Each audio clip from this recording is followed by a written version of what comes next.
Hi అండి అందరికీ welcome to other mini vlog. Diwali వచ్చేసింది కదా! ఇంకా లైట్స్, క్రాకర్స్, ఫ్లవర్స్ ఇవన్నీ కామన్ థింగ్స్ కదా! అందరూ కొనక తప్పదు. మేము గూడా మా పిల్లల కోసం కొనేసామనమాట. కొన్ని పిల్లల కోసం, కొన్ని నా కోసం లేండి. కేజీ సేల్ పెట్టారు మాకు దగ్గరలో అక్కడ. ఇంకా కేజీ 700 అనమాట. మనం ఏం తీసుకున్నా వెయిట్ చూసి కేజీ 700. ఓన్లీ కొంచెం పెద్ద పెద్ద హెవీ ఉంటాయి కదా! అవి మాత్రం ఫిక్స్డ్ రేట్స్ పెట్టేస్తారనమాట.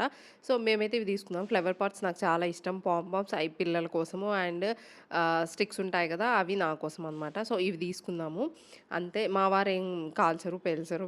మేము ఎంజాయ్ చేస్తే ఆయన హ్యాపీగా ఫీల్ అయితారనమాట. ఈ దివాళీ షాపింగ్ అంతా ఎప్పుడు చేశామనుకుంటున్నారు? ఒక 3 డేస్ బిఫోర్ చేశామనమాట. ఎందుకంటే హైదరాబాద్‌లో 3 డేస్ కాదు 1 వీక్ బిఫోర్ నుంచి కాలుస్తూనే ఉన్నారు పిల్లలందరూ క్రాకర్స్. ఇంకా అవి చూసి మా పిల్లలు కూడా స్టార్ట్ చేశారు. వాళ్ళు పెద్ద చేసేదేం లేదు గానీ, అయినా కూడా ఏదో వాళ్ళకొక ఎక్సైట్‌మెంట్ అనమాట.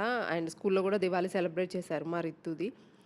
సో, తనకింకా అర్థమైపోయింది. దివాళీ అయితే ఇలా క్రాకర్స్ కాల్చాలి అని. పోయిన ఇయర్ అయితే అంతగా తెలీదు కానీ, ఈ ఇయరే తెలిసింది.